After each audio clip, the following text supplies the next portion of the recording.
Hello, this is Carrie from Partners Homestead.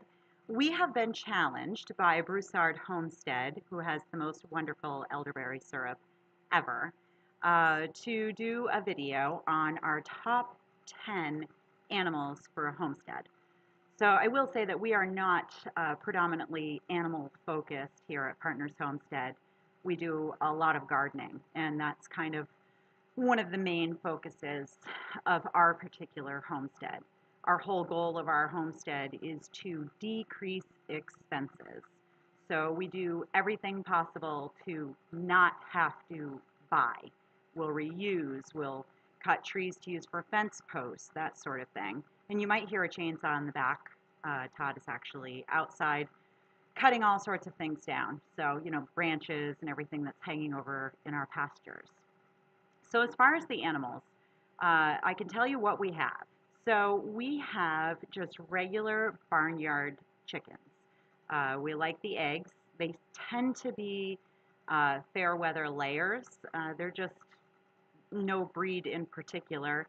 And they sort of have names, but not really. One's like red, one's whitey, the others are the twins.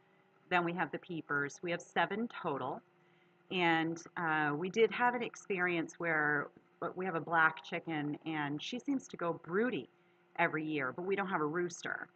So we got some fertilized eggs from a neighbor, and she was able to hatch out 2 of the eggs.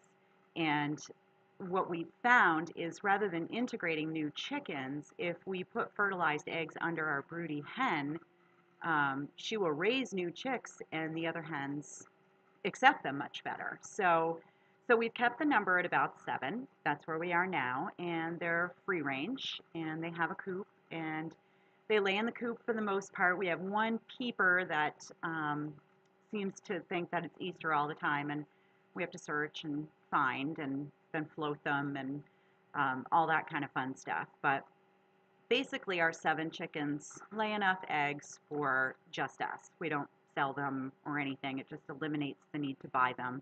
And when we're short, fortunately, our neighbors help us out with eggs.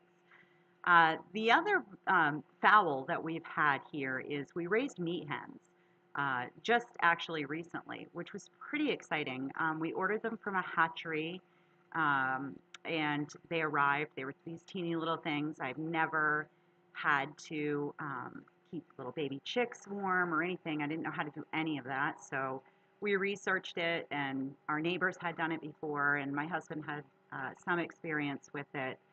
So we raised these little chicks, and I guess it was about 7 or 8 weeks. They were Cornish color yields, and they're amazing. I mean, we probably could have let them go a little bit longer to get a little bit bigger, but we butchered them with our neighbors, and butchering a chicken, I know a lot of people don't like it. I totally am comfortable with it. And I do not come from a farming background. My husband does. So that was pretty exciting. The meat is just incredible. We butchered 13 for us, and we ended up with over 30 meals. So that was definitely a good investment. I mean, you're not making any money if you're raising them for yourself. I mean, we didn't find with 13 we had, but definitely worth it. Big difference in taste from store-bought to home-raised. As far as other animals, we have Dexter cattle. They're an Irish breed, and we only have one registered Irish Dexter. The rest are not registered, so I guess that's great, is what it's called. Again, I'm no cattle expert by any means. My husband's experience with Holsteins and some Jerseys and some other breeds growing up on a dairy farm. We don't milk, but the Dexter breed is a dual-purpose cow, and we raise it for beef. If I could get them to milk, that would just be awesome. Just one, just so, I could try to make cheese and put it in my coffee. That would be wonderful. But anyway, so we raise the Dexter beef. We have 7 on the ground right now, and they come in a few different colors. There's black, and then there's dun, and then there's red. And because aren't registered, we don't truly have any that qualify, but we have Willie. If you follow our page on Facebook, I do post a lot of pictures on there. Willie is our red one.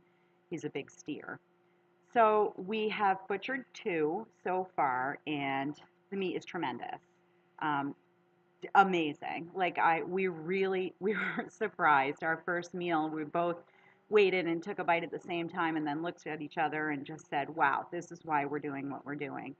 So they're a smaller breed. Again, they're dual purpose. They calve really easy, and ours are grass fed. We do give them a little bit of grain just to keep them friendly, so they come to us. You can pet our cows. I'm always a little bit leery just because I don't have the experience that Todd does. I mean, he'll get right in there. Um, but you don't have to do anything with their hooves. They have plenty of pasture. We rotate pasture. We cut our own hay and round bale it for them. So uh, our property gives almost enough hay. We're just shy. We do get a little bit of hay from our neighbor. He has some round bales down the way.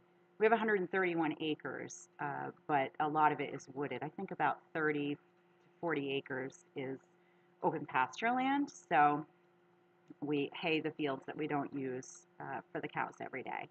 So the Dexter cattle is another one that we have. We do have goats. They're for no other purpose than just pets. We love them. They're Bella, Blossom, and Buster. And they are mini La Mancha with the little elf ears. That's Bella. We have Buster, who is definitely part pygmy, and he's a wether. He's fixed. And then we have Blossom, and she's part Nigerian dwarf. And they're lovely. They're like dogs, and they always want to be with us. And they don't smell because we don't have, a intact male. I think that's where the grossness comes from. I think they smell good. I love them. They'll come up to you and sniff your ears, and they're really happy to be around you. So you can't have a bad day with a goat. That's my opinion. They poop everywhere, all over the porch. I just sweep it off. It's not messy. As far as their hooves, they're free range. They hike. They run around. They go in with the cows. They hang out with the chickens. They play with the dog. The only one they don't like really is the cat. And I'm not sure why they seem to want to chase the cat. The cat doesn't bother them. So I don't know what that's all about. But anyway, so the goats are my treat. I love my goats. And I've had goat's milk cheese, and I've had goat's milk soap, not from my animals. But I definitely think it'd be something that if you're interested in it, get into it. But there are alarm goats too. Like if somebody's coming into the driveway or walking by, or there's deer or a coyote or anything, they start blowing. So you definitely know something's going on. So love the goats. As far as other animals, of course we have a dog, and she's not really a guard dog, but she certainly lets us know if there's something going on. She also follows Todd around, which is wonderful just in case something ever happened. Like when he goes into the woods and stuff. I mean, I'm not always there. So she certainly keeps an eye on, who is where and what's going on. And if she barks or growls or anything, the goats are instantly at attention. They want to know what does Kizzy see and what's going on. She's a rescue dog. She is definitely a mutt mix. I don't know if she's some kind of coon hound, black and tan, something. She points. Excellent squirrel hunter. We live in a log cabin, and we were having a problem with squirrels, and we now no longer have a problem. We also don't have squirrels close to the house. Um, she's gotten possum. She's definitely a protector of the property, but not in a way that's mean. She's a lover dog. She loves all other animals. We're pretty protective of her, and she is definitely a part of our household. She sleeps on the bed. She's with us all the time. So then we have a cat. We have a cat that adopted us. She showed up about the same time we adopted Kizzy, and she would visit us, and then she would leave, and then we decided that we were going to get her fixed, even if she didn't stay, because it was the right thing to do. So we got her fixed, and she never left. Her name is Manu, and of course, being French Canadian, you have to name your cat Manu. So we have Manu. And other animals, I would just say we don't have them personally. I mean, they're on our land and things that we appreciate. Wild birds. We love the wild birds.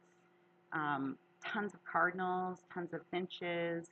Um, we've had some unusual birds here as well, so that's been really exciting. We feed the birds all the time.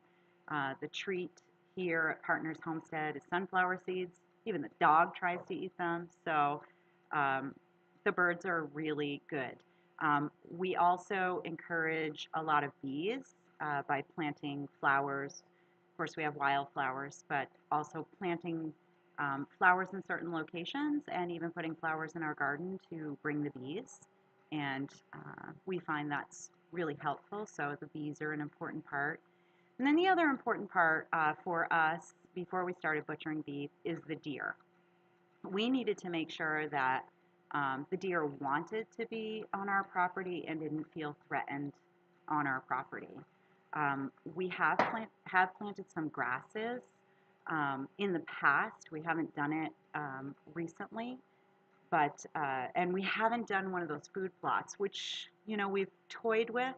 My husband is pretty strict on, we don't have a salt lick out, we don't feed them, we don't, we want to encourage them to feel safe here without luring them, because that's not hunting. So my husband does hunt, and since we had so much beef this year, he was a little picky, so we didn't end up with the deer. But we have had years where venison was the only red meat we had. Again, because we don't like to buy, and we were trying to provide, and having this land has helped us to learn how to provide for ourselves.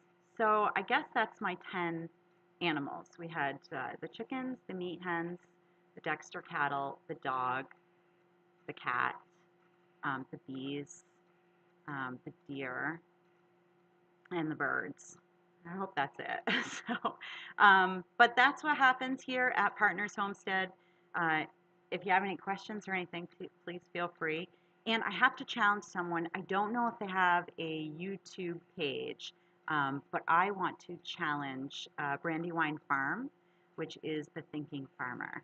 I guess that's one other thing I wanted to mention is we don't raise pigs, but we buy a pig from these people, and it's amazing. And we render the fat for lard, and we have learned how to cure our own bacon, and they raise excellent pigs. So those are the animals that we're into. We're kind of a small operation, and I guess just trying to live off the land and live a nice, clean life. And it's always good to get to know other homesteaders. So thank you to Broussard Homestead for challenging me, because I never do videos like this. So I'm going to challenge Brandywine Farm and the Thinking Farmer. So I can't think of anyone else right now, but I'll have to find some others. Take care, and we'll talk to you soon.